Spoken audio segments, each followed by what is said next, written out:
বন্ধুরা, আজ মহাষ্টমী ঠাকুর দেখতে চলে এসেছি। ঝাংতলা শারদ উৎসব কমিটির পক্ষ থেকে এবছরের থিম হয়েছে বিশাল আকৃতির তিমি মাছ।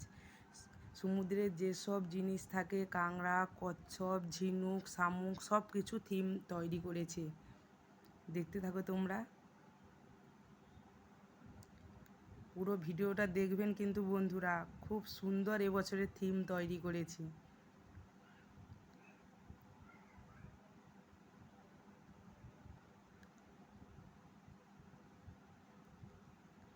এত সুন্দর প্যান্ডেলের থিম তৈরি হয়েছে, কোনো কথা হবে না।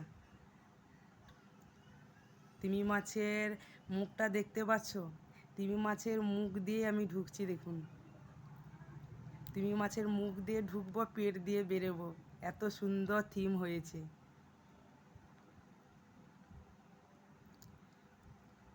এত সুন্দর ঠাকুরও হয়েছে, কোনো কথা হবে না। ঠাকুরটা খুব সুন্দর হয়েছে। ঠাকুরের আগুদিকে কত সুন্দর জলের থিমে দুটো তিমি মাছ দিয়েছে, খুব সুন্দর লাগছে।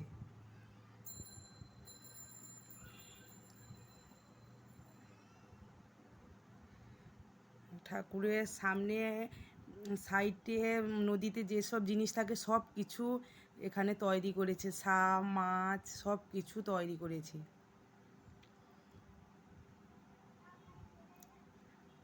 বন্ধুরা, যারা এসেছো বা এখনও আসতে পারোনি, তারা ঝটপট চলে এসো ঝাংতলা থিমটা খুব সুন্দর হয়েছে এবছরের থিম। তোমরা ঝটপট চলে এসো।